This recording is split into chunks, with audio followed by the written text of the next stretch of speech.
comme on est dans un festival qui s'appelle Ciné-Culte, on va quand même parler de la notion de film culte. D'après toi, qu'est-ce qui fait un film culte, sachant que c'est quand même assez personnel comme définition? Ouais, en fait, originellement, le film culte, effectivement, ne veut pas du tout dire ce qu'on lui fait dire aujourd'hui. Un film culte, c'est un film qui a été très peu vu. C'est étrange hein, comme définition. La notion film culte, elle est associée à un phénomène américain qui est celui des midnight movies. À partir de la fin des années 60, le fait que les jeunes Américains, souvent de bonne famille, s'emmerdaient souvent un samedi soir, avaient envie de faire les cons et tout ça. En gros, il y a des exploitants qui ont eu cette idée de faire des séances de minuit pour ce public-là, ce public un peu, blasé, on va dire. Et l'idée de ces séances de minuit, c'était de proposer des films aberrants. Alors, aberrant dans n'importe quel sens du terme. Soit aberrant parce que c'était complètement nul, soit aberrant parce qu'on se dit mais qui a osé faire un film pareil en tout cas, il fallait que ce soit pas normal. Et dans ces séances de minuit, il y a eu des sortes de mini-succès.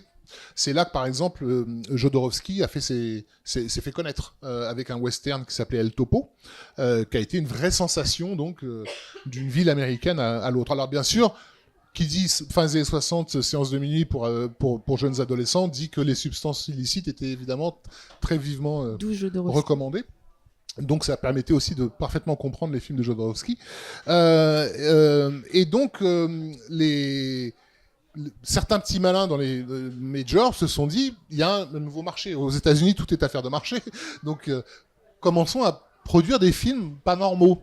Et à la Fox, ils ont lancé la production donc d'une adaptation d'une comédie musicale complètement barrée qui s'appelait The Rocky Horror Show.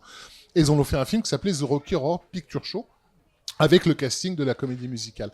Ce film n'était pas du tout conçu pour sortir sur tout le territoire. Il était vraiment conçu pour les séances de minuit. Tellement bien d'ailleurs qu'il a vraiment cartonné dans ces séances de minuit. Et pendant des années, il a fait le tour de ces salles.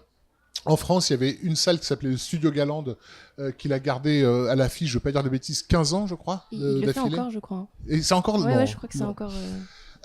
et donc, le public de ce film était le même public qui revenait chaque semaine. Donc, ce ne sont pas des films qui ont été beaucoup vus, ce sont des films qui ont été énormément vus par une toute petite proportion de la population. Et les gens qui assistaient à ces séances... Comme souvent les films étaient connus par cœur et que les gens s'amusaient à les rejouer, ils venaient déguisés, ils dialoguaient avec les personnages à l'écran, etc. Ils se sont dit qu'ils avaient la sensation de se retrouver dans un culte. Donc le terme culte, il a trait au cérémonial auquel ces films donnaient lieu. Pour info, donc le dernier film considéré comme un vrai film culte de cette époque des Midnight Movies, pareil donc. Film découvert uniquement par le public après minuit, c'était Eraserhead, donc d'un jeune réalisateur qui s'appelait David Lynch. Mais on considère que ça a été la dernière sensation du Midnight Movie. Et donc le terme film culte a commencé à se populariser au moment où le phénomène s'arrêtait en fait. Sauf qu'on l'a très vite attribué à des films qui marchaient.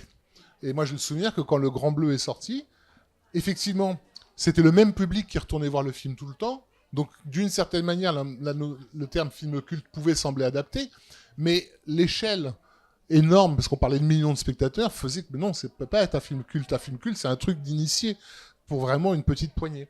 On a eu en France un vrai film culte, qui est un film qui a été produit par la Warner, et la Warner a refusé le film. Tu vois de quoi je vais parler ? Je suis pas sûre. Non. Comment ? Un indice ? Un indice.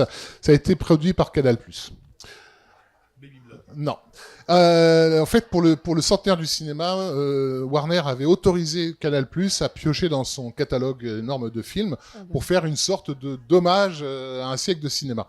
Sauf qu'à Canal, ils ont filé ça à deux petits rigolos, qui sont Daniel Mézret et Michel Hazanavicius, qui se sont empressés de faire les cons comme deux ados. On leur a laissé des trésors entre les mains. Et ils ont fait une espèce de montage d'1h30 de plein de films Warner. Ils ont été chercher les comédiens originaux qui doublaient ces stars et leur ont fait, en gros, raconter des grosses conneries. Ça s'appelait La classe américaine. Et ça a été, aujourd'hui, c'est connu sous le nom Le Grand Détournement, puisque c'est donc du détournement de film original, où on a John Wayne qui dit que, voilà, des insanités, etc. Et c'est très drôle. C'est vraiment de l'humour pipi caca et tout, mais c'est, voilà. Et c'est vraiment la définition d'un film culte, parce qu'en fait, donc, quand Warner a vu le résultat, ils ont été, voilà, ok. Ils ont dit à Canal, en gros, on vous donne l'autorisation de diffuser une fois, une seule. C'est tout. Et genre à minuit, un soir, enfin voilà, dans un coin. Ce qui a été fait, et après on l'oublie. Donc normalement, le film aurait dû disparaître. Sauf qu'il y a eu un accident heureux, 3 ou 4 personnes en France qui avaient leur magnétoscope allumé et qui ont enregistré cette énorme connerie. Et cette énorme connerie était tellement énorme et tellement conne qu'il y a eu des copies, et des copies de copies, et des copies de copies de copies, et que ça a commencé à circuler partout. Et moi, je me suis retrouvé avec une copie de 72e génération où on reconnaissait à peine John Wayne à l'image, mais je me suis poilé comme tout le monde parce que c'était tellement drôle. Ce qui fait qu'au fil des ans, ben, on commençait à entendre des gens qui récitaient les répliques, etc. Bon. Et c'était devenu un signe de reconnaissance.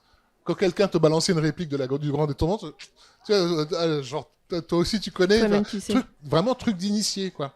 Et ce qui est intéressant, c'est que avec Internet, il y a eu une espèce d'organisation spontanée qui s'est faite, parce que ces copies sont effectivement dégueulasses, et ils savent que de toute façon on ne verra jamais le film.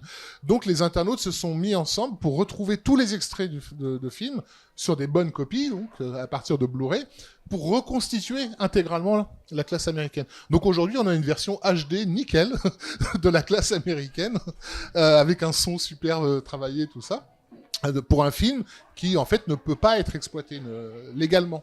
Et Michel Hazanavicius, lui, il n'avait pas du tout percuté là-dessus. Il n'a pas suivi cette affaire. Il a fait le con. C'était drôle, ils se sont fait taper sur les doigts et puis on passe à autre chose. Et quand il a sorti le premier OSS 117, la moitié des questions de journalistes portaient sur la classe américaine. Et c'est là qu'il a réalisé qu'en fait, il avait fait un film culte. Mais donc c'est là où on voit que film culte, c'est pas un film beaucoup vu. Si même l'auteur ne sait pas que son film est culte, c'est vraiment qu'on parle d'un petit phénomène, quoi.